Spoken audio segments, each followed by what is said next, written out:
Ces images de vidéosurveillance montrent l'arrivée des suspects à trottinette électrique peu après 2 heures du matin. Tous de noir vêtus, les 3 individus vont se prendre en photo devant la maison ciblée avant d'ouvrir le feu.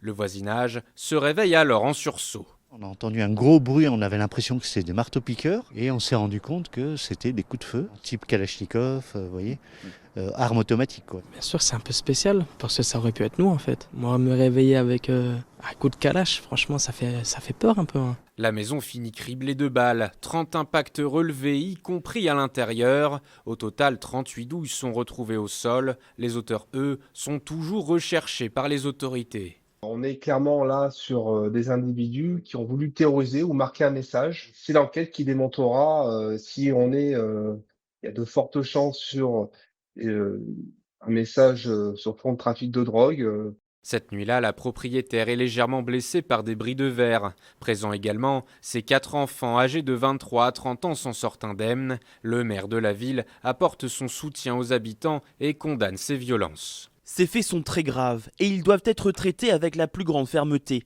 Ils s'inscrivent dans un contexte préoccupant, marqué par plusieurs épisodes récents de tirs d'intimidation dans l'agglomération. À la demande de l'élu, la préfecture doit déployer des forces de police dans le secteur concerné.